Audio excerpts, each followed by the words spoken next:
Hello, friends, and welcome to Profoundish. I'm your host today, Weston, and I will be joined by Alex shortly, where we talk about space, the cosmos, and sci-fi, and maybe a little bit of aliens. And then we will be playing a game where Alex has to populate a colony ship all aboard to Mars, but with popular early 2000s sitcom characters. There is a catch. One of them is an imposter and will be trying to take down the entire ship. What will Alex choose? Stay tuned. You're listening to Profoundish.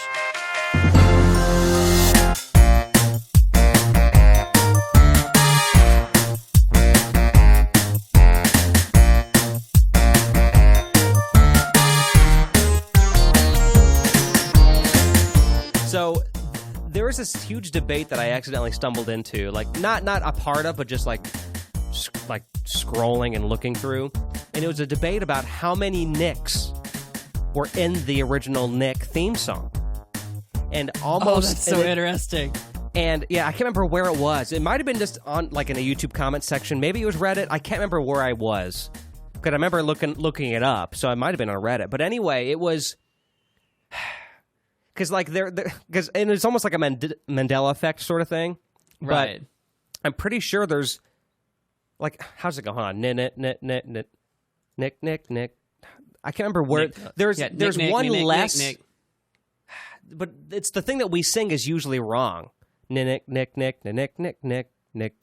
Where is it at? See, now I feel. You know what? The point is that there's a big debate, and what we're singing, I think, is actually wrong. There's like one extra Nick. Really? Because I'm thinking in my head, I'm trying to sound it out without accidentally losing track, and I'm thinking 7. Oh, I think it's the Nick. There is no Nina. It's just Nick. I think that can't be the one. In my head, I'm trying to include the Ni, because I'm sure that's supposed to be Nick, but it's like a soft K. You know. Hold on. How many Nicks in Nickelodeon? Hold on. There was this whole thing. Nick.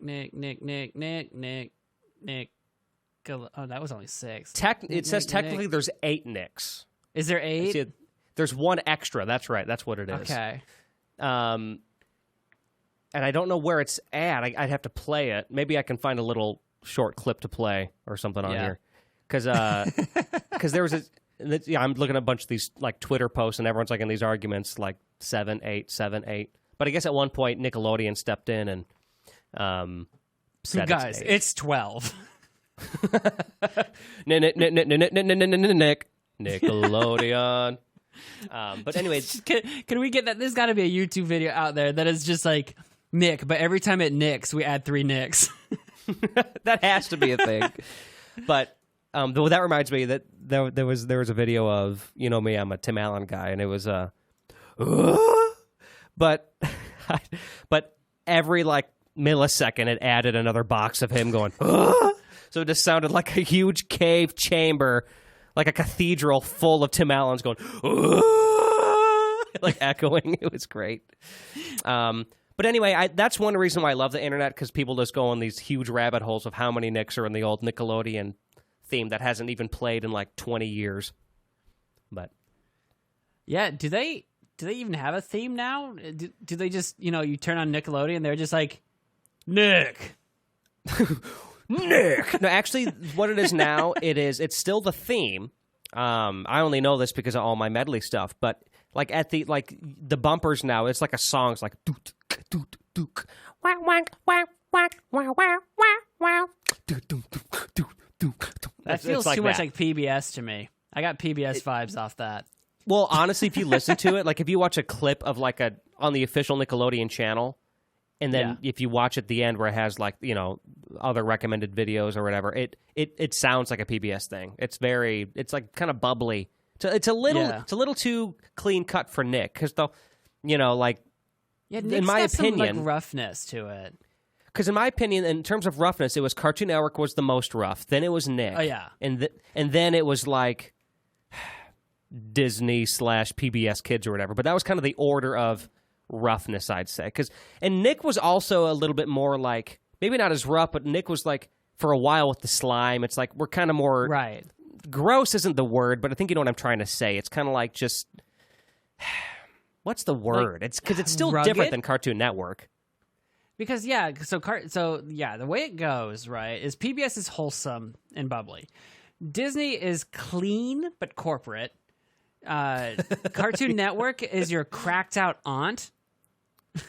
Cartoon Network right? had the edge for sure. Like definitely it was the like, edgy one. Sloppy and not put together.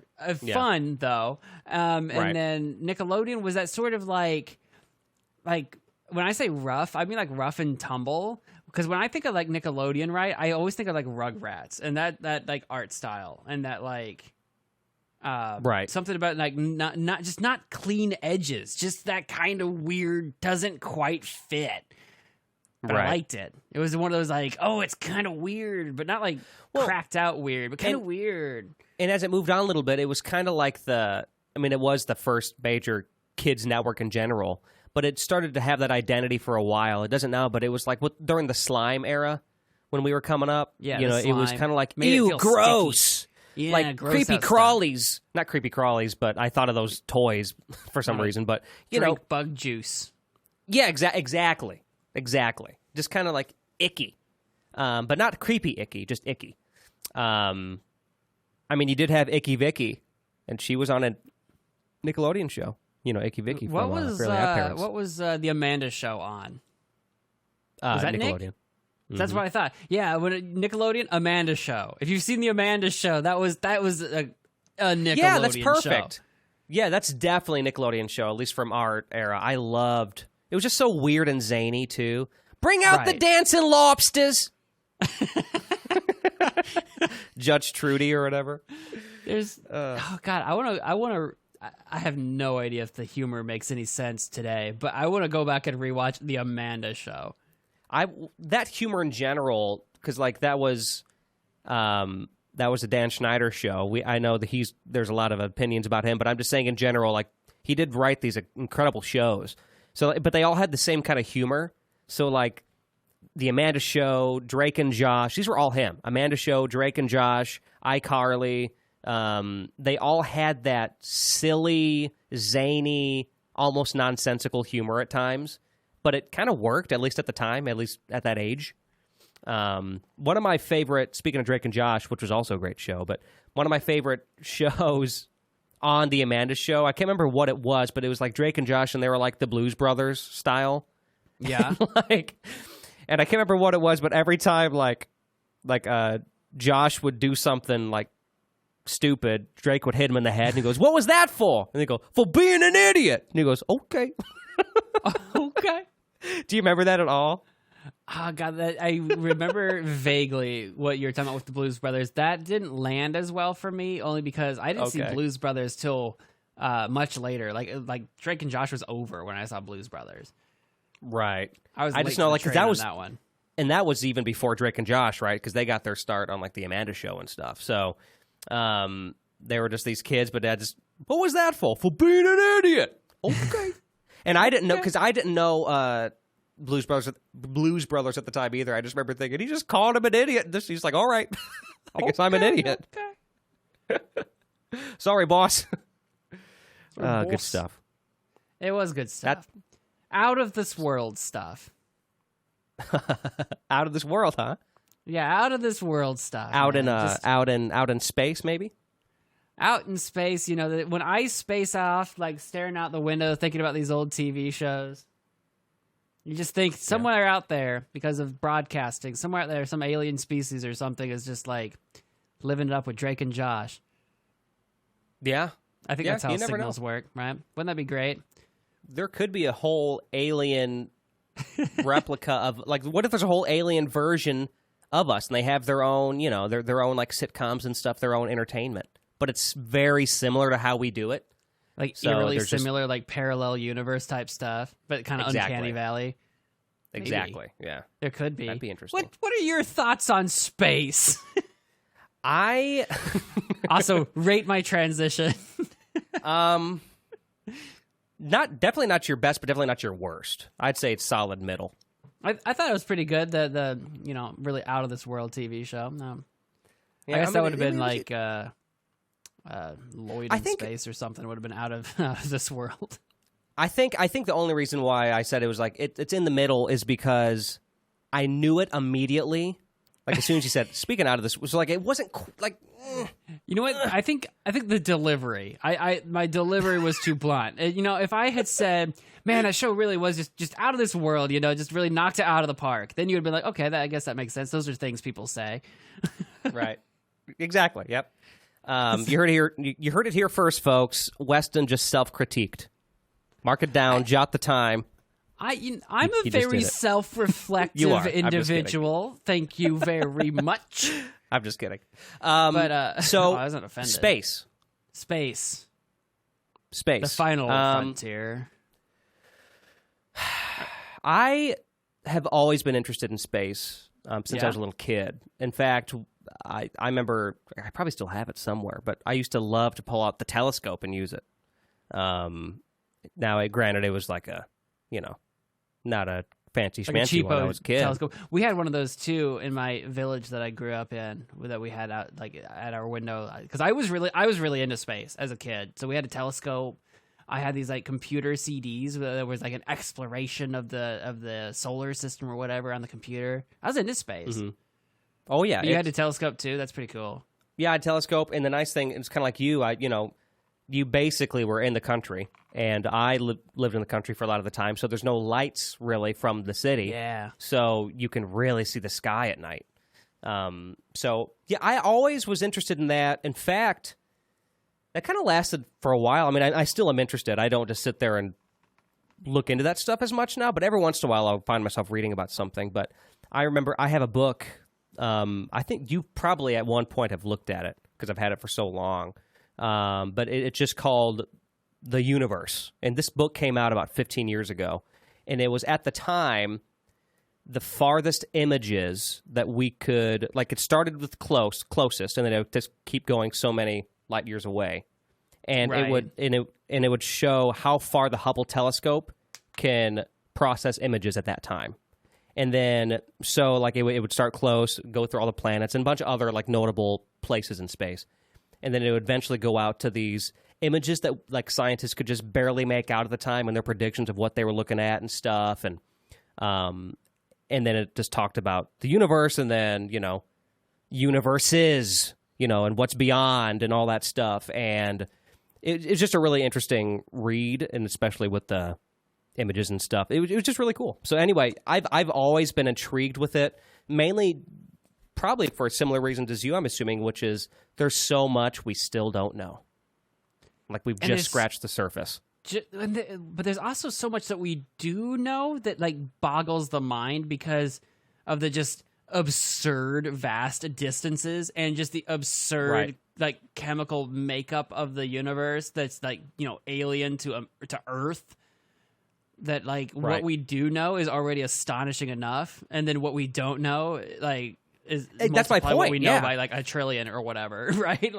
What exactly? If you go by we in the last 50 years, we have learned so much, and because we've learned so much, we've also learned how little we know. If that kind of makes sense, how expansive this really goes. Not to downplay what we've learned, because it is quite incredible, especially in the small frame of time that we've really been studying, or not studying, but kind of getting out there and really learning things. So it's incredible. Now I have a question for you. Did we land on the moon? We absolutely landed on the moon. Did we do it? Don't you? Well, there's those people out there. Don't you bring your conspiracy flat Earth, there is no moon, birds or a camera Don't nonsense bunch me in with them. Don't you? I know the Earth isn't flat. There could be a whole episode on conspiracy theories. We should save that because that would be fun. I have actually met more than one person who, after these conspiracies got really popular, are convinced otherwise about the moon landing. 2 people. I know 2 people in person, not just internet people. That's wild to me. The issue that I always come down to with people that don't think we've been to the moon is when you look at the technology available to fake the moon landing, it just doesn't make sense. It's just, the technology's just not there. Oh, but the technology's secret, government secrets are... Okay, so the sky is an orange, is a grapefruit, and the sun is a pea, and left is always forward. Like secret government stuff, 1 trillion dimension. Now you're just saying, so it's hilarious. The excuses that will go forward to try to like, well, secret government stuff. You are really, literally willing to believe everything is possible except that we landed on the moon. That's what you're telling me, and that blows my mind. I don't know what to tell you. Well, that's kind of the whole thing, right? I mean, that's almost more what it's about than the actual topic matter, I swear. Right. It's just finding any excuse you can to believe something that you know isn't true. Everyone wants to find their own version of their truth or whatever. It's a whole thing. But and you get to the weird point, too, where it's like, well, if I haven't seen it happen myself, I don't believe it. And then you look at them, it's like, do you not believe cells and atoms exist just because you can't frickin' see them? I can get a microscope and see them. You can watch video evidence in a time where AI-generated images and crap didn't exist. You can watch footage, like, taken firsthand of someone being to the moon. So it's kind of like that, like, if I don't see it, I don't believe it. Like... Do you believe, like, if you're in the United States, 99.9% of people in the United States will never leave the United States. Do you believe China exists? Well, the other side of the Earth doesn't exist. Wait, what? I'm sorry, I slipped into flat Earth again. But, like, I don't know. That's another big one. It's the whole you're willing to believe everything except the thing that is pretty standard. I don't know. It's just, I don't know. Well, no worries. I know for a fact we landed on the moon, and I was going to say this, too. It's such a... in my opinion, one of the proudest moments in American history, too. I just think that's such a cool, just the whole space race in general. I love that time in American history. It brought the nation together, and I think, and I can't compare like more so or less so but like now even there's a big kind of rush to space now. I think one of the big Kickstarters in popular modern, like current history right now is like the SpaceX stuff. But you've got a lot of other like people trying to like create rockets to go to space to like either do stuff with the International Space Station. You've got people trying to like invest in whether or not like in the future if mining like meteors or asteroids rather because it's in space, mining asteroids will be viable in the future. And then there's talk about going to Mars, and there's talk about maybe going back to the moon. And I feel like we're in a time now, more than any time before now, and like the last time we were on the moon, that we've been like really excited about space just as a people. So I agree. Like that time in history where we went to the moon, that was a huge like nationally unifying thing. I have a second question. Sure. Where do we stand with the Pluto situation? Because didn't it change again? Change again?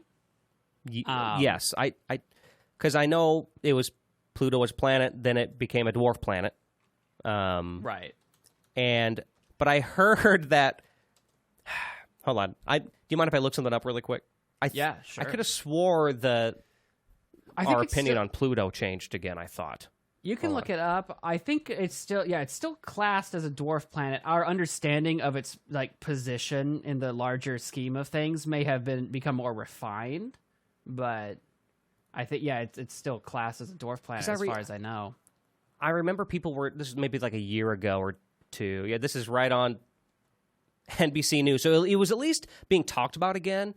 Should Pluto be a planet again? This is in 2021. The debate rages on. And this whole thing. So I don't know if something came out at that time or something. I don't know. This and I'm going to speak out of my butt a little bit here. I didn't actually look into this, so take this with a grain of whatever. But Pluto was definitely a planet when we were kids because it was understood to be like the largest body of its kind in orbit, and it was supposed to be like Planet X or whatever. So it was definitely a planet. Then we discovered that it's not as special. Like its orbit is weird. It has a moon that's also kind of not a moon. It belongs to the Kuiper Belt, which has a ton of debris in it. Now, the Pluto is very large compared to everything in the Kuiper Belt.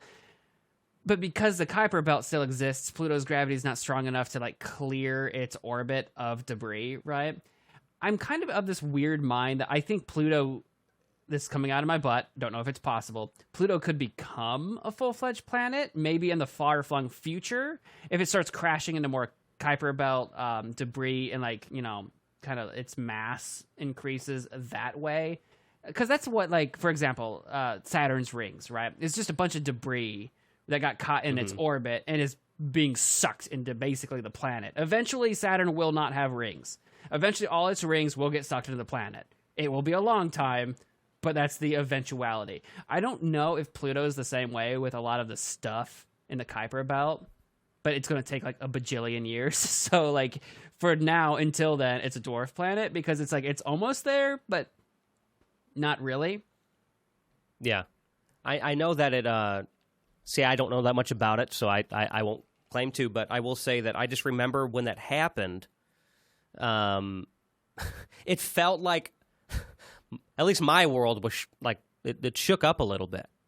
Because it's one of those things where it's in your textbook, right? And the next thing you know, right. Nope, not anymore. Well, especially as kids, because science feels so unshakable. Because when you're a kid, everything's black and white. Right. It's a fact or it's not. And then you become an adult and you realize there's a little more murkiness to it. But it's a fact or it's not a fact. So when we were told Pluto is a planet, and then we were told Pluto's not a planet, we were like, well, how could it not be? It was. What happened? What changed?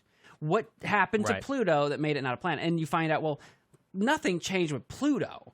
So we're like, well, it should be a planet then. Well, our understanding of Pluto, the solar system, what exists in the universe, all it was is that the scientific community refined its classification of objects in space, and that new refinement required that Pluto wasn't a full-fledged planet. It belonged in a class of many other objects, celestial bodies, that would go into dwarf planet. But as a kid, when that happened, we're like, no. Refuse. And plus, you'd think about like a science textbook. You would like to think that some of the information that was written in this book 50 years ago would be refined or changed 50 years later, assuming that everyone's we're doing our jobs and we're learning more and more. And that's kind of that's the idea anyway. Okay, hey, I have a third. Oh, sorry. Yeah. I have a third question, but I think you're going to say something. Go for. Oh, I was going to just say that's the beauty of science is that when we learn new information, you have to be willing to accept that information, and you can't just fight against it because you have some sort of weird pride for Pluto. I have a pride for Pluto. I love Pluto for being planet number 9. I still rack with the hashtag pride for Pluto. Yeah, pride for Pluto. It's in our solar system. All right, it's in our solar system. Okay, It belongs to us. Hashtag honorary planethood or something, right? I think we should still call it a planet. I know it's not scientifically accurate, but we as a people need to put our foot down and say, we love Pluto and it belongs with us. Anyway, that's who knows? Maybe that was partially the narrative that people were going with back in 2021 when it was being talked about again. Maybe. Like pride honorary for Pluto. planet. Pride for Pluto. I like that. I was going to ask you this, and this is the common question that a lot of people ask, but I thought we might get to it, especially when we talked about other life. What's your take on other life? An extraterrestrial life? That's right. Well, like, the universe is just so vast. Like, the phrase that's really fun to say is like, in an infinite universe, there is a non-0% chance of insert any weird thing that you want to say, honestly. In an infinite universe. Is the universe infinite? We don't really know that. Who knows? But is there life out in the universe? Okay, so like, I'm pulling this out of my butt. I'm not Googling the statistics because the numbers are so big, it almost doesn't matter what number I say, right? Our solar system is one solar system in a galaxy. And in one galaxy, there's like some billions of solar systems. Billions of them. And then how many galaxies are in the universe? Another billions and billions of them. Right. So like if every solar system averages a few planets, we're talking about trillions or quadrillions or whatever the number comes out to of planets, quintillions, sextillions. I just keep increasing the number because we don't know how big the universe really is outside of the observable universe, right? Let alone you start talking about multiple universes or anything crazy like that. Exactly, yeah. When you start getting bigger and bigger, we can't comprehend just how much potential for life there is out there. I will say that the likelihood of life existing, like at like a bacterial level, to me is guaranteed 100%. It's out there. Oh, yeah. How rare it is the question. Now, intelligent life, like aliens we could communicate in some way with, like even on Earth, right? We can communicate with like dogs and dolphins and stuff. Even if that's the level we're talking about, communicable, intelligent life. I'm not even talking about necessarily human level or above. I mean anything you could conceivably communicate with existing out in the universe. There's not a 0% chance, but my big hiccup is always, not only is there so much stuff out there, it's existed for so long and will exist for so long. It's conceivable that like at this now, right, again, kind of wild, but we could be the only intelligent life in the universe right now. But the next intelligent life will show up in 1,000,000 years. Or the last intelligent life that was around, it went extinct 1,000,000 years ago because the universe, its time frame is so just wild. Exactly, right. So in terms of like ET stuff out there, I believe it definitely could. Is it right now? No idea. Has it communicated with us? Doubt that much, though. Right. Well, yeah, you go to once again, the sheer size of it all. It's kind of like that, the thing that I would always say, which like, how could there not be something? Whether it's intelligent or not, yeah, it's a different story, but just based on sheer size alone. And also with time, right? You say on a bacterial level, but just considering the time frame, who knows? Something could have at least evolved greater, maybe not to the point of being, something that can communicate with us by any means, but you never know. And that's the thing. That's really the thing is like, you do never know until one day where maybe we will. But, I want to keep playing. I was playing, you got me on a Stellaris kick for a while. Yeah. I only dipped out only because it was just, I was working on my album and I just started to lose track of time. But that was a fun game to really kind of dig into for a little bit. And it was just a game I haven't played a strategy game that like took place on that level before. And that was really interesting to play. I don't know. I just shout out to Stellaris. Super fun. Shout out to Stellaris. I love Stellaris. There's a lot of stuff like I've put a lot of time into it. I like to think I'm an okay Stellaris player. Then I watch some like Stellaris YouTuber and I'm like, well, holy crap. But I enjoy it a lot. I love playing on the huge size galaxy because there's just an absurd number of like, civilizations that are erupting, an absurd number of like pre-FTL civilizations that are like, can uplift or, bully or whatever. It's just this massive sandbox. It's just so fun to imagine this sort of wide galactic community of activity. I think of things like Star Wars, right? Star Wars exists in one galaxy, and there's like a bajillion races of people and a bajillion civilizations and a bajillion planets, and they're all like, it gives me that Star Wars itch, but like I'm kind of like a part of it, and I really enjoy the game. Yeah, I definitely recommend it. He recommended it to me, and if it's your style of game, you got to play it. It's super fun. Exactly for the reasons you said too. It seems so vast, and all the different races and stuff. It's just so cool to. It's just neat. I don't know. I like it. I love it. I want to get into it again. I will say, and if I make this episode about the video game, we need to play together. I will say, next time you get back into it, there has been a pretty big update lately. That came with the Paragon stuff. So if you've dipped out for a while, when you come back, some stuff has changed.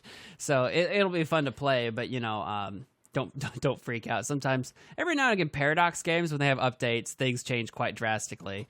That game has changed so many times since 1.0. I was watching a YouTuber play the original 1.0 release, and I'm like, oh my god, I remember this stuff. It's so different. But anyway, well, you know what?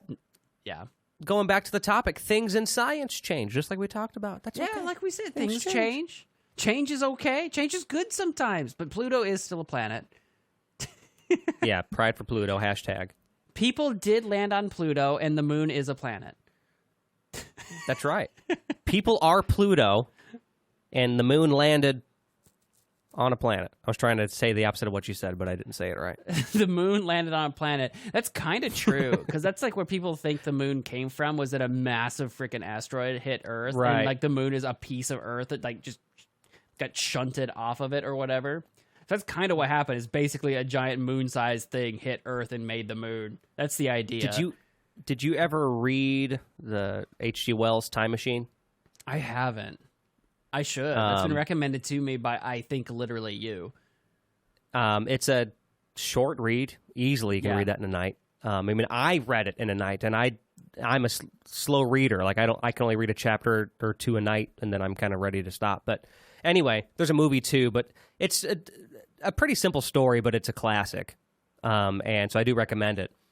But anyway, yeah, there's the reason why I don't want to get into the whole thing because there are spoilers, but the beginning of the movie, like the reason why there's a time related thing is because the moon crashes into the Earth, and I'm curious to know like what his headspace was at that time when he wrote it, you know, because I don't know how old that book is, but that was written what, like in the 30s or something? I don't know when it was written. I don't want to claim to know. Maybe it's before that. You know, it's wild. Some of the most like.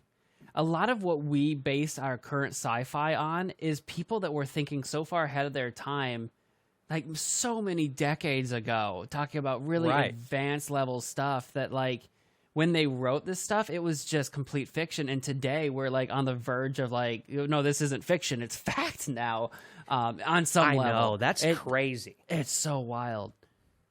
Not in the space realm, but in the technology kind of realm, right? I was watching a video of this scientist, and she was to be honest with you, I can't even remember what she was talking about, so I don't want to claim to know. But sure. She the way she was talking about this technology, whatever it was like how we would be talking about it now. But she was just telling this person with a microphone and a camera, this news person or whatever it was, and they just looked so like the questions they were asking her were so not what she was trying to explain, but it's because the average person just wouldn't know a single thing about it. Right. So they were asking questions that really had nothing to do with what she was talking about, but it had something to do with, I don't know if he was talking about how like computers, personal computers now or something. I can't remember. This was done like in the 60s. But it's just crazy how some people's minds are on such a close track. It's like it's so far ahead that we don't even know how to ask questions to learn more about what they know. you don't know like, what you don't know. You don't know what you don't. Exactly. It's wild to me, but I'm glad there's people out there that are that far. I mean, we need people like that.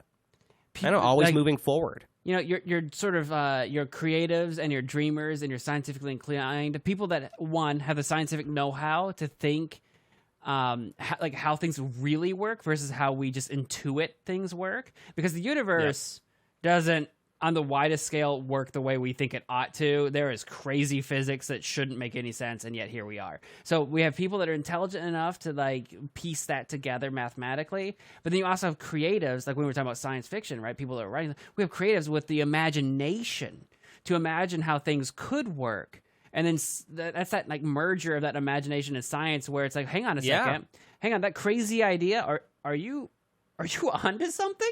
And then you piece it together, and it's probably not one-to-one, like, oh yeah, you nailed it, you called it. But it's like, actually, you're on this weird right track that inspired a scientist or something to discover the truth. That's a good point. You really can't have one without the other. Right. I in my opinion, I think you're right. Sometimes because the wildly intelligent people I've met in places that I've gone to that are so narrowly focused on their subject that they're really good at, but then when it comes to like creatively thinking outside that box, it's not that they're not creative people. It's just that because they know so much about their thing, that the sort of random nonsense that someone would come up with because they're not familiar just doesn't come to them. So you could bring someone in who's just like kind of imaginative, you give them a few facts, and they're like, well, what if it was like this? And the person who's really smart is like, well, hang on a second. Hold right. Like that way. What? And then they look into it, and they have the technical know-how to actually like make an experiment or something. So that creativity, that science. Yep. Teamwork makes the dream work. Jokes aside, teamwork is a beautiful thing. Use your strengths, you'll be unstoppable. That's how we'll end this first part of the episode. Teamwork, everybody. Teamwork. Science and space is teamwork. Actually, that's probably very apt. You can't just go to Mars without building an entire team. And that's what we'll be doing in the next section. We'll be building a team in a rocket ship to Mars. Who would make the best team, and is one of them trying to murder everybody else? Stay tuned until after the ad break. What? Okay.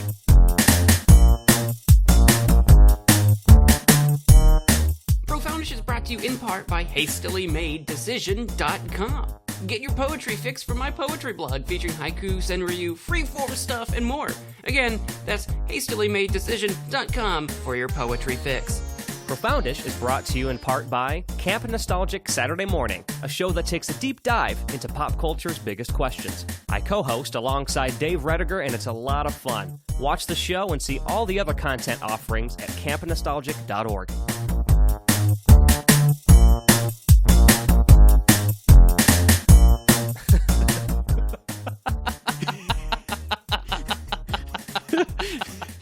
So, Alex, you're already laughing. I'm going to take it you like what you see. This is much more up my alley. Like This. I know like all of these characters. This is great. Welcome back, everybody. This is what we're doing today. We've done this a few times where we have a number of job positions that need filled by a number of people. We've done restaurant. We've done nightclub. We've done cult. Today, we're building a colony ship on its way to Mars. All right? Oh, boy. Okay. That's right. This is sometime in the future, right? Like, we're colonizing. Like, it's happening. Also, there's space life out there. Think Star Wars, right? Like, we've got a colony ship. Think Star Wars or Star Trek. We got a colony ship. We got people we're moving. We got, like, lasers and guns and whatever. We got the whole 9 yards, sci-fi show. We got 9 positions to fill on this colony ship moving forward. The catch is each of these positions is being filled by a character from a popular 2000s sitcom. Yep. And we'll go over all the characters here in a moment. There is one catch. Well, actually, there's 2 catches, but one of them is familiar. The familiar catch is every time we're picking a position, and Alex will be picking what character should go to what position, I will roll a random number generator to determine at least one person he can't pick for the position. We're bringing that back because I think that's spicy. That was good. New twist. Brand new twist. For anyone who's a big fan of Among Us, which is a video game that took place on a spaceship, one person among this cast of people is an imposter, a traitor that will, if put into a position, instead of making it to Mars, will bring the whole thing down. So just a little extra level of tension to see if Alex can figure out who it is. I will allow Alex every 2 positions. He can start with one. He'll get a guess first, but then every 2 positions after that he fills, he can ask an additional question. The questions he asked, what's that game? I can't even think of it now. I already forgot. What's that game where you ask questions and it's like, oh, is it a boy? And it's like, yes. And you like flip down all the boys on the like tab. You know what I'm talking about? Do Guess they have who? yellow hair? Guess who? Like, guess who? Yep. Alex will be able to guess who style, ask questions, and get answers to try to figure out who the traitor is. So it won't be a complete random shot in the dark. Oh my gosh. There's a lot of rules. It's going to be really fun. Yeah, this is spicy. All right. Let me start with the positions. The positions to be filled on the ship are the captain, the navigator, the doctor, the weapons systems, so they're shooting guns and lasers, the engineer, keeping the ship running, the communications, the comms, for communicating with other species, like other ships, for people on the ship, etc. The chief scientist, the officer, they're the ones keeping law on the ship, and the red shirt. The red shirt is just my fun little Star Trek nod. They're the ones where, like, historically, if someone dies on the ship, it's someone in a red shirt. Like, every time. If you're a red shirt, you're replaceable. The red shirt... Yeah. What's your question? No, go ahead. The red shirt position is the only position where if you accidentally put the imposter on the ship, if they are a red shirt, they will not take down the ship. They will end up getting murdered somehow instead. Okay, that makes sense. So that sounds great. Hopefully it'll land that way. So, but the red shirt basically is just like you're one of the normal people that are just going to help. They're one of the officers or engineers. They're like one of the just people that work on the ship, but they're not holding an important position. And they're probably going to get murdered when someone shows up and attacks the ship or something. Right, okay. Those are the positions. Okay. Do you have any other questions? Wow. I'm going to name the people you have to choose from because it's a lot. Yeah, go ahead and name them. It's great. I think I'm tracking with you. We've got people from the show, because I know you've seen this. I actually haven't. But from According to Jim, you have Jim, and who's played by Jim Belushi. And you have Cheryl, his wife, played by Courtney something. Anyway. Accordingly. There you go. I have a list here, but some of the names are cut off, and I'm too lazy to figure it out. We also have, from The Office, we have none other than Michael Scott, and we have Pam Beesly. We have from Scrubs, the janitor, whose name I think is just literally janitor. That's what I found. And we have Carla Espinosa, janitor, and Carla Espinosa. From Parks and Rec, we have Ron Swanson, and we have April Ludgate. That's right. That's her name. That's right. Yes, that's her name of the show. That's the Aubrey Plaza. She always shows up in my YouTube shorts on like an interview where she's just being me too super weird, and I love it. But anyway, yep, me too. From Big Bang Theory, we've got Sheldon Cooper, specifically the adult version. The picture I have that Alex can see also has young Sheldon. For some reason, that's the picture I found. But we're focused on the adult Sheldon for Big Bang Theory, as well as Penny. Yep. And finally, from The Sweet Life of Zach and Cody. That's who that is. Yeah. Okay. It's Mr. Mosby. That's Mr. Mosby, Marion Mosby. I have a thing for Mr. Mosby. I love Mr. Mosby, and everyone forgets he exists. Anyway, and then as well as London Tipton. Oh my gosh.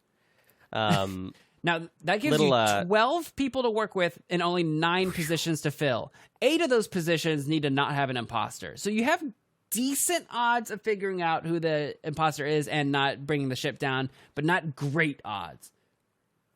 Right. Well, goodness, I think. I will allow you red shirt, obviously. To begin with, you can ask one question about who the imposter is. It can only be a yes or no question. And then you can fill whatever position first that you want to fill. Okay, so I can ask one question first. So I'm going to ask but it has to be like a yes or no question, right? Right.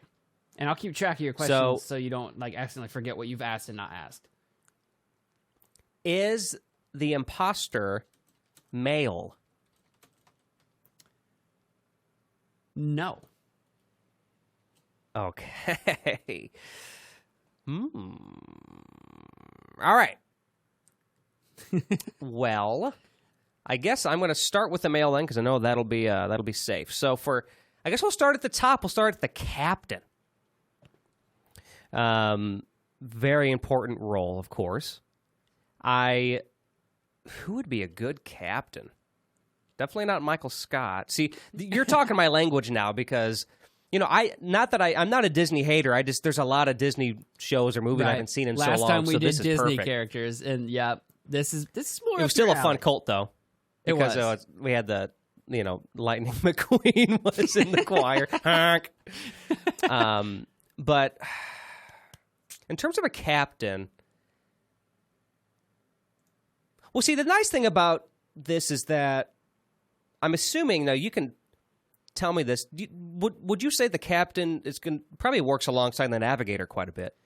The captain is the person that makes the decisions on the ship. So they work with literally everybody. So the navigators figure out where to go and how to get there. But the captain's if it's like, navigator says, incoming rogue asteroid. Captain's the one that's like, do this, do that.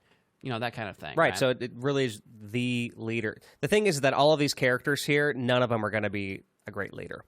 That's the idea. But I would say, in a pinch, I think I'm going to... This might be a mistake, but I'm going to put Ron Swanson as captain. That was one of my leading contenders as well. Yeah, I think he can. I think he'd be able to handle it. He takes things very seriously, and I feel like, I think he'd rise to the occasion pretty well.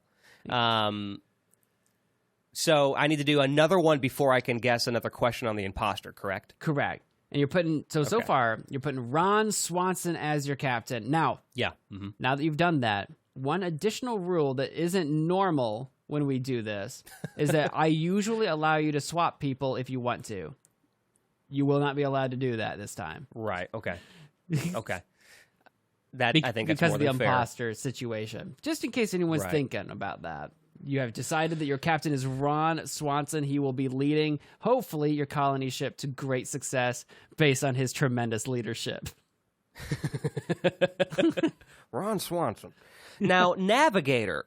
When I look at everybody here, I look at like London Tipton, or I look at Jim, or Michael Scott, or the janitor. None of them scream, just a vast knowledge of. Or just being really good to be able to communicate navigation as well, not just even know how to navigate, right? That's important too. So I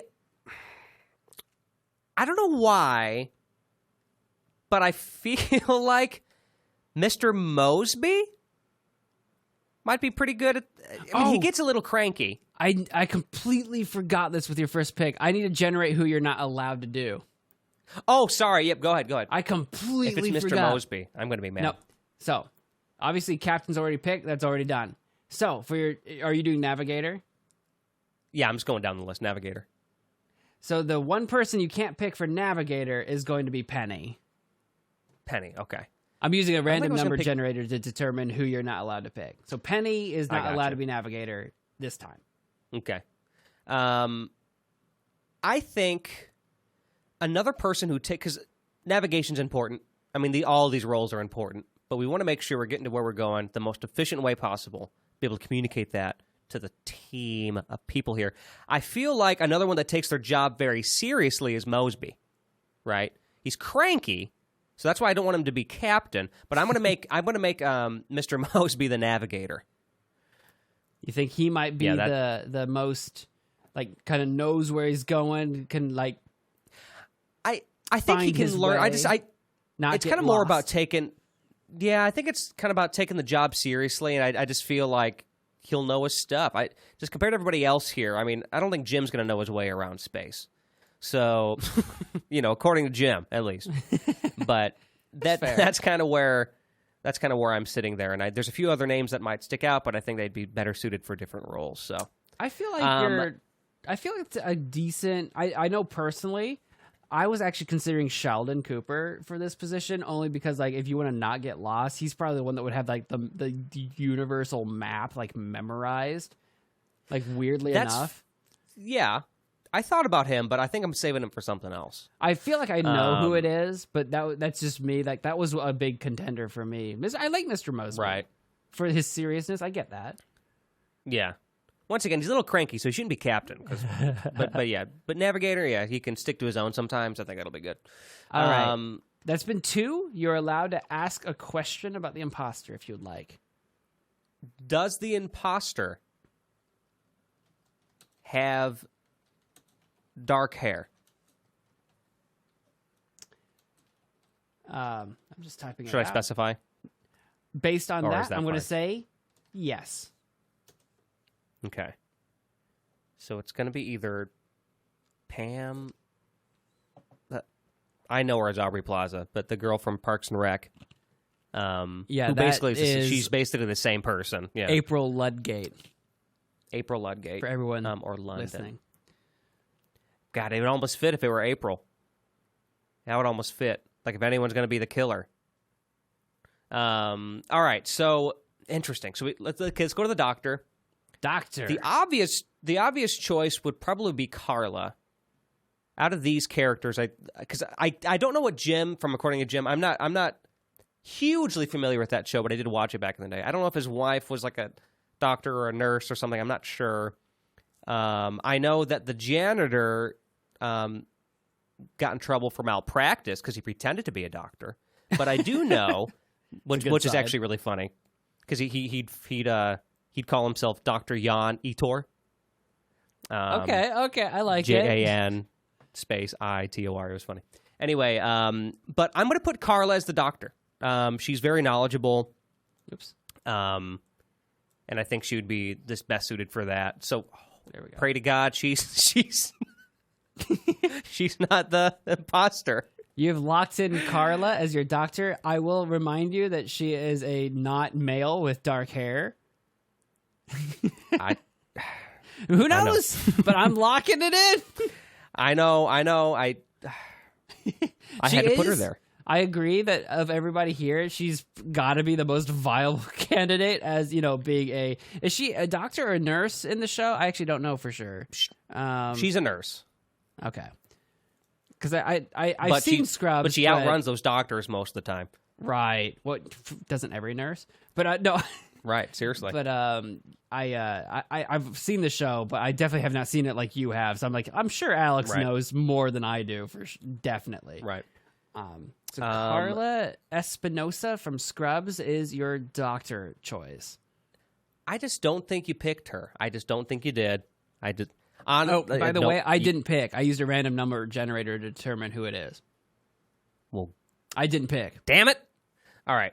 No, that's okay. So I know who it is now because I did it, but I didn't choose. So, weapon systems. So basically, is this the person in charge of all the weaponry and? This is in charge of the ship's weaponry, right? If some alien scum show up and they're like, "Hand over the colonists. We're gonna go eat them," or whatever. This is the guy that's like, "We're gonna go eat them. We're gonna eat them." This is the person that activates the laser systems, and they're like, "Goodbye, Xeno scum." Pew pew pew pew. Okay. The weapon systems. I don't know why I'm feeling this, but I am feeling Jim. Yeah, I think Jim would do a good job, and he pegs me as the kind of guy. He's your typical American dad, likes his action movies. He needs that action. That's his role. Plus, I know he's not the imposter.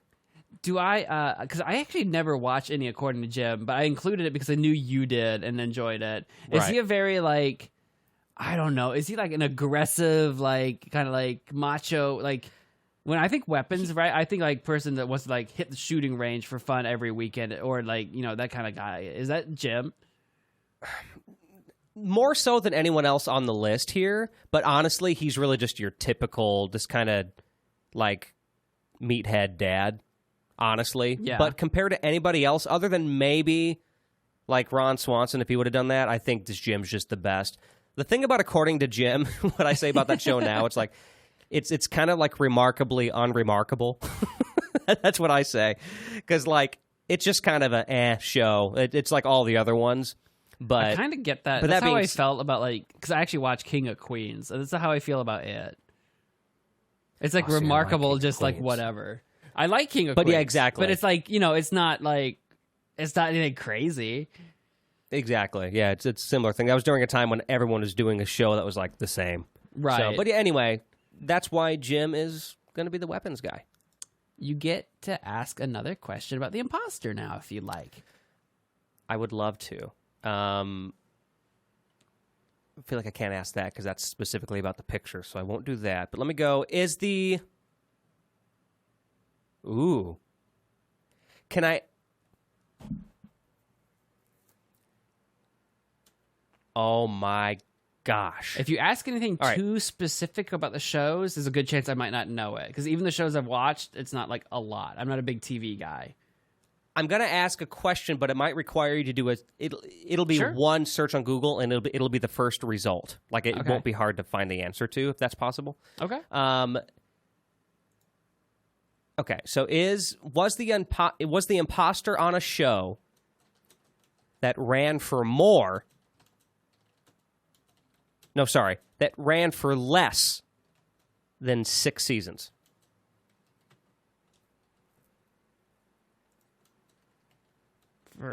Got my fingers off the keyboard. I'm trying to type. Okay, less than 6 seasons. Let me see. I don't know how many seasons this did have. I figured that would just pop up for whatever show you're looking at. Less than 6 seasons. Well, I had to type it in. Yes. It ran for less than 6. That's okay, what I'm so saying. I know. Okay, so I know for a fact it's not April's character. Or sorry, it's not Pam, I mean. Let's see. No, I don't know if Parks and Rec ran for 6 or 7 seasons. I can't remember. But I know Zach and Cody only ran for like 2 or 3. So it's one of those two. So I'm going to keep them to the side here because I'm a little nervous about them. And I know that I'm also safe with Carla now. Sweet. Okay, engineer. The engineer cannot... I forgot about this rule. I made my rules too complicated. The engineer cannot be April Ludgate, the Audrey Plaza. Okay. That's okay. I've been forgetting to eliminate people. I'll get better at this game. I like the extra rules, though. Listen, it's interesting. Honestly, write them or jot them down because I'm going to probably do one of these again fairly soon, and I want to have those rules because it's actually really interesting. So make sure you have those somewhere so I can get them. Anyway, game. Engineer, I think this is kind of an obvious one. Well, maybe... Oh, jeez. All right, really quick, define what this particular engineer is doing. The engineer is in charge of basically the mechanical, inner workings of the ship. You know, takes care of maintenance, repairs, maybe even kind of works on building upgrades to things as needed, like mod stuff in the ship. Though the engineer is keeping the ship running. Okay, I'm glad you said that because that's going to drastically change my choice. Okay, I think I'm going to put the janitor as the engineer. You know, that makes sense, to be honest. Yeah, because my first thought, I thought engineer, I thought, okay, I guess it depends on the kind of engineer, because I was thinking, oh, maybe Sheldon. But then the way you just kind of described it, working on it and maybe upgrading some stuff, I think the janitor can handle that. What's the janitor's mechanical sense? Is he I've seen the show, but is he actually a competent individual? He actually is. Okay. And he, he's also an idiot. That's part of the show. I mean, but he makes but he makes really crazy inventions and stuff that he tries to get people to buy into and stuff. So he's a creator. I think I didn't realize that. Okay, I see it then. I see it. As long as he's not the imposter. Which he's not. Which, according to the information you've asked, I would doubt it. But as long as he's not the imposter, that's a good choice. That's right. So now we have communications. Yes. This one could go a few different ways, I feel like, because if you're talking it depends on what the goal is here. I don't want Sheldon to be a communicator, right? A part of me doesn't want Michael Scott to be a communicator because what if he says the wrong thing? Because he's got a good, he's... Yeah, this is the person in charge of diplomacy if they need to communicate with another alien or whatever. Exactly. I will say that everybody here, it cannot be Pam from The Office. Man. It can't be Pam. That's what I rolled. That's a tough one because I don't want London doing it either, or really Penny. You know what? I think the person I want doing this is I forgive me, I can't remember her name, but Jim's wife. Cheryl. I want Cheryl doing it. She's no nonsense. She's got a pretty level head on her shoulders. I think she'd be good in that role. I think she'll be the communicator. Okay.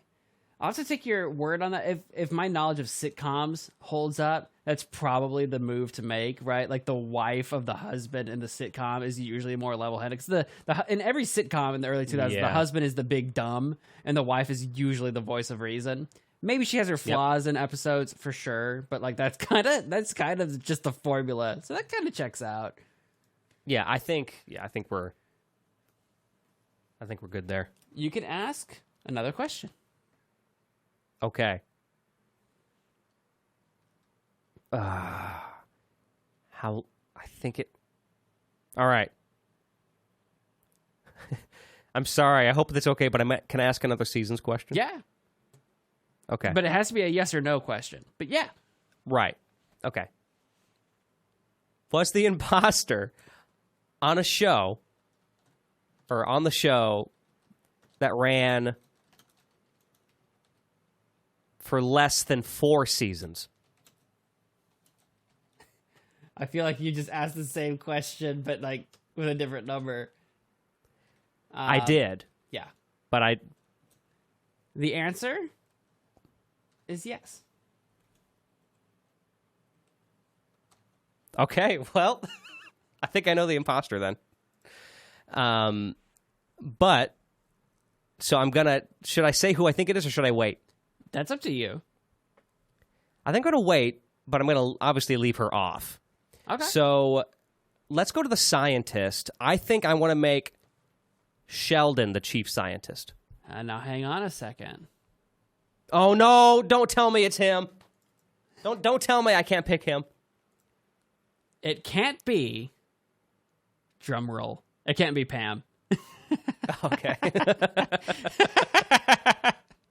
All that build up for nothing. Well, I almost forgot. I was like, hold up, hang on. There's one more thing I got to do. So I was like, let's find out. No, you're totally fine. I knew when we were getting closer to chief scientist, I'm like, I know he's leaving chief scientist for Sheldon, but I'm like, I have to, like, on the off chance, please, the universe, let it be not possible. That would have been amazing. Right. You're going to put Sheldon as the chief scientist. That, I feel like, I mean, anyone that's seen Big Bang Theory, that he's literally a theoretical physicist, I think, if I remember correctly. That's literally his thing. Right, yeah. Makes perfect sense. Yeah, I think that's good. We have the officer. So this kind of person who you said basically just in charge of the law within the ship, basically. Yeah, like peacekeeping. Right. Right, okay. Oh, boy. I dwindled it down to an interesting group. Now, who can I not pick? Yeah, I was going to say, it can be anybody, but it cannot be April Ludgate. Okay. That's okay. I'm going to put... I think we're going to put Pam. Pam as the officer? I think out of these... I think Pam's the officer, yeah. I think Pam's got... She's got a good moral compass. I think she's... And I also think that... But I also believe, yes. I'm going to start stumbling over my words. I think Pam, out of these people, is just the best choice. You know, her position in the office, right? Like as the secretary, kind of like keeping track of the coming and going on. Coming is it goings on? Whatever, however you phrase that. I think that probably makes sense. Kind of like almost the security position. It's almost like a security checkpoint in the office if you think about it. So I feel like that makes sense. The question is, does she have the like physical like authority, like as an intimidating character to like actually lay down the law when it comes to it? I mean, maybe she does. But that's my question. That's a good question. The issue is that none of the final people do, including Michael Scott. Like, so to be clear, intimidating. No. Yeah. To be clear, what we have left, everybody, is Michael Scott, April Ludgate, Penny, and London Tipton for the final 4 people. But the choice is for Red Shirt. So because Alex left Red Shirt as the final choice, it doesn't matter if he chooses imposter. He's in the complete clear because Red Shirt is the like disposable position. That being said, you can have one more question if you would like. I'm so confident in my answer, I don't need to ask a question. Doesn't need to ask a question. Okay. All right. So here becomes the question. Do you want to pick the imposter as the red shirt because it doesn't matter? Or do you want to make sure they stay off your ship entirely and put someone else as the red shirt, knowing full well that you're basically dooming them to their position? Well, that's an interesting question. I think I'm just going to leave the imposter off. There's just no use. Thanks for the option, though. Yeah, I mean, it's there. Assuming up to this point that you didn't put the imposter on the ship so far. That's true. Which we'll reveal shortly. Wait a second. Actually, no. We should still be good if I know my years and seasons, and I'm a nerd with that stuff. We'll see. But I'm going to throw, just for good measure, I'm going to throw Michael Scott on there because he's like my favorite sitcom character of all time. He needs to just go there. He'll be a fun, just extra addition to the team, I feel like. He'll be in people's way and bumbling around. He'll be a fun extra addition until he's not.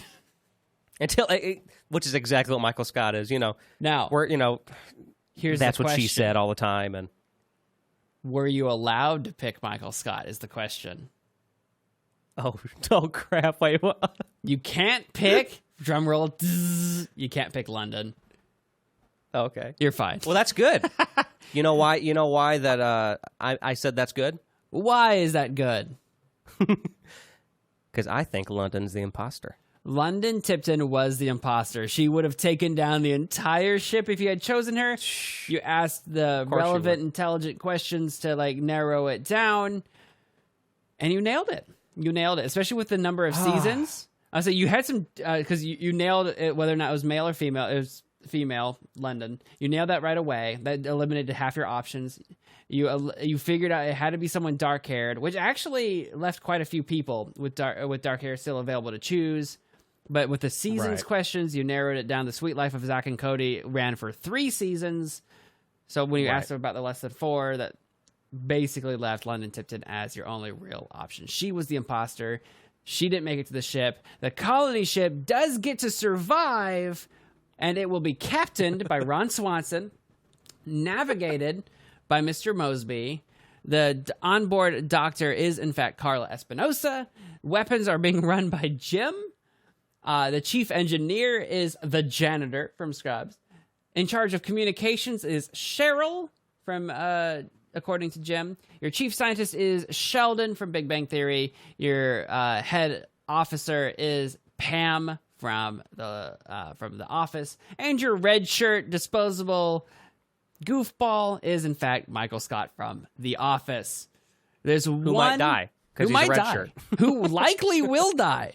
There's one final order of business that you must complete, and that is what is the name of our colony ship? Oh, God, this is a diverse group of people. Now, so we're naming the colony? You're naming the colony ship. Okay. I didn't hear ship. I must have cut out. And maybe why am I naming the colony? Naming the colony ship. The ship. Now although if you have an idea for the name of the colony, I guess you could try to name it too, I guess. No, I don't know about that. So do you think it should be like a the something, like the blank? The something, or the SS something, whatever feels right, man. Yeah. Which that's kind of like the American, you name your water going vessels, SS whatever. But if you want to call it the something, like the bulkhead, which is not a good name for this, but whatever feels right. What are you thinking? There's a lot of fun people in here. You got Jim, you got Mosby, you got a lot of personalities, right? All kind of coming together here. But then you also have your Sheldons and your Pams, your more reserved types. What's representative of all these people? I almost kind of want to. What's a good Weston? You might have some words here. Do you have any other words for diverse? I want it to be what's a word that for the diverse? range? It's like a range of people, or like the. If I just my first thought, honestly. Yeah, at the top of my head was the fun house. That was my first thought. Just the fun house. Welcome to the fun house. But I thought, is that representative? Does it need to be? I mean, honestly, all these people from sitcoms. Sitcoms are fun. That's true. Maybe I should go with my gut. That's true. The fun house. I will say it doesn't alliterate. I know you like your alliteration, so you're going to have your judgments there. Unless it's the funky fun house. Would you count that? This is entirely up to you. If you feel like the extra alliteration is too much, like you want it to keep it short, then you don't have to. You can call it the fun house. Listen, I'm going to be honest with you. I think it's too much. I was just doing that for you. Don't do it for me. Do it for the colonists that are stepping forth onto Mars for the first time and will likely die. Because it's being literally run by all these psychopaths. Yeah, I'm calling it the Fun House because it's not gonna last long, but it's gonna be fun while it lasts. Welcome to the Funhouse Colonists. We'll be touching down in Mars in roughly 9 months, I think is the rough travel time on a speedy ship, something like that. I didn't Google it. Don't worry about it. A pregnancy's worth. Yeah. You can conceive and then birth a child in the time it takes to get to Mars. Sure, why not? That's your ship. Thank you, Alex. That has been our show. Our expanded universe of characters running our world has continued to grow. But now we're moving all of our businesses and stuff to Mars, apparently. Yeah, I can't believe we already left Earth in our universe, or like in our little world here. This is crazy. Yeah. I might have to take it back to Earth next time. Maybe you do. I mean, you could have something on Mars. Maybe when next time we do this game, we'll fast forward like 100 years and we got a booming industry on Mars or whatever. I'm just saying. Hey, it's our world. We can build it how we want. We can do whatever we want. Thank you all so much for listening. Alex, where can we find you? You can find me at alexduquette.net. I do music. I'm a singer-songwriter, so you can listen to my music there. I also make medleys, which are basically these... I take little bits and pieces of multiple songs and then put all of those little pieces into one big song and make it a medley. And they're a lot of fun, usually based on nostalgic TV show content. So check out that stuff. That's on alexduquette.net or on YouTube. Weston, where can people find your stuff? You can find my stuff on westonhasty.com. That's my landing page for all the things that I do. In particular, check out Magic Man Mo on YouTube for gaming-related content, hastilymadedecision.com for poetry-related content, or just say hi to me on Twitter at westonhasty. You're listening to Profoundish. Whatever you've been listening to us on, please hit that like, 5 stars, favorite, whatever you can do. We're available on Spotify, Apple, and, of course, YouTube. Subscribe and follow to all of the things. But what... You already know that. I mean, you made it this far. You're amazing. Yeah. Thank you. And we hope to see you on the next episode that we will be hosting from Mars. That sentence kept going. I thought it was going to end like 7 words ago.